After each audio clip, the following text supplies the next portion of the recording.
Akabinasi basiro manabiro malakin asal nasira ya'lamu asyhadu an la ilaha illallah wahdahu la syarika lah wa asyhadu anna Muhammadan abduhu wa rasuluh. Allahumma sholli ala Muhammad wa ala ali Muhammad wa barakatuh. Ibu-ibu, bapak-bapak, dan sekalian jamaah sholat Isya serta qiyamul Ramadan yang dimuliakan Allah Subhanahu wa taala. Pada kesempatan yang baik ini, pertama-tama marilah kita panjatkan syukur kehadirat Allah Subhanahu wa taala.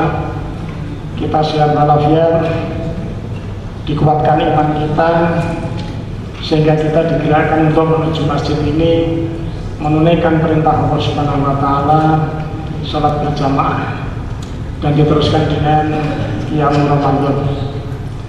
Selain itu juga mari kita bersyukur pula bahwa kita diberikan usia panjang sehingga bisa bertemu dengan bulan Ramadan tahun 1447 Hijriah juga 2026 Miladiah. Semoga kita mampu mengisinya dengan penuh ibadah dan menjadikan diri kita tingkat ketakwaannya terus meningkat sampai pada level yang paling tinggi. Jamaah rahimakumullah, mari kita merenung kembali betapa kita hidup ini mendapatkan fasilitas yang luar biasa dari Allah Subhanahu wa taala.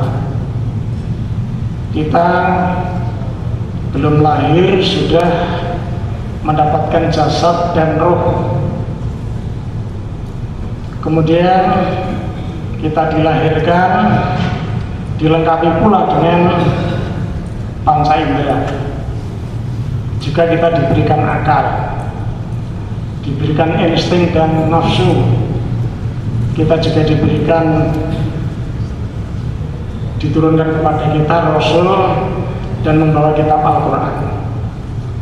Dengan beberapa fasilitas yang diberikan oleh Allah Subhanahu wa taala itu sangatlah memungkinkan, berpeluang besar untuk menjadikan kita orang-orang yang bertakwa, untuk menjadikan kita hidup di dunia ini baik, teratur, demikian pula kita di akhirat dimasukkan ke dalam surganya, terbebas dari siksa api neraka.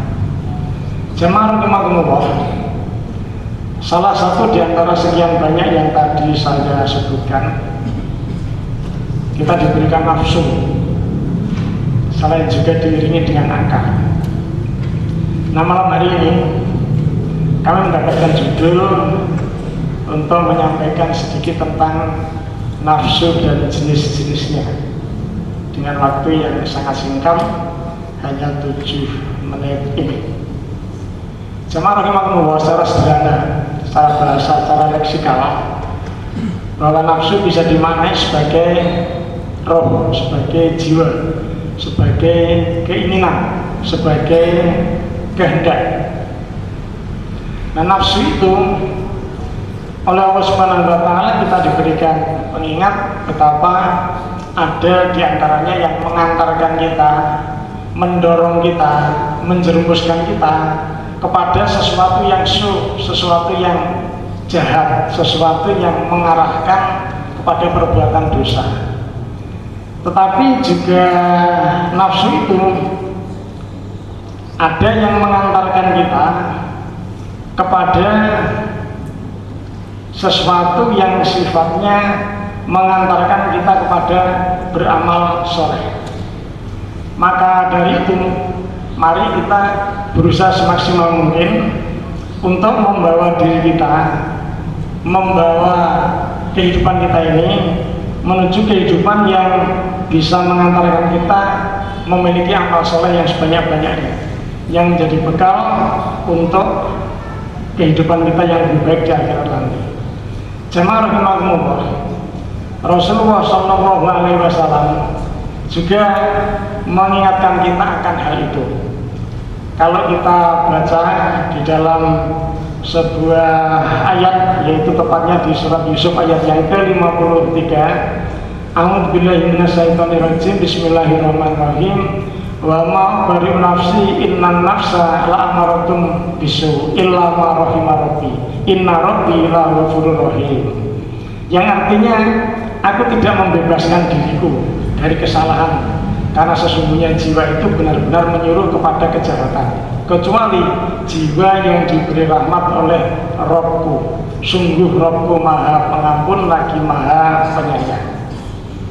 Allah menguji manusia dengan dua sisi jiwa, nafsu amarah, nafsu lawamah, yang kalau kita perturutkan, kebanyakan nafsu itu akan membawa kita kepada sesuatu yang syuk, yang salah, yang jahat, yang akan membawa kita kepada neraka. Maka dari itu mari kita berusaha semaksimal mungkin untuk senantiasa mendekatkan diri kepada Allah Subhanahu wa Ta'ala, agar kita terbimbing, senantiasa keinginan kita, kehendak kita itu diarahkan, dibimbing untuk menuju kepada perbaikan. Kita diperintahkan untuk menjadi yang terbaik, yang sebanyak-banyaknya. Kita diperintahkan untuk menjadi kaya. Tetapi betapa banyak orang yang menempuh jalan untuk mendapatkan kekayaan itu dengan cara yang tidak halal.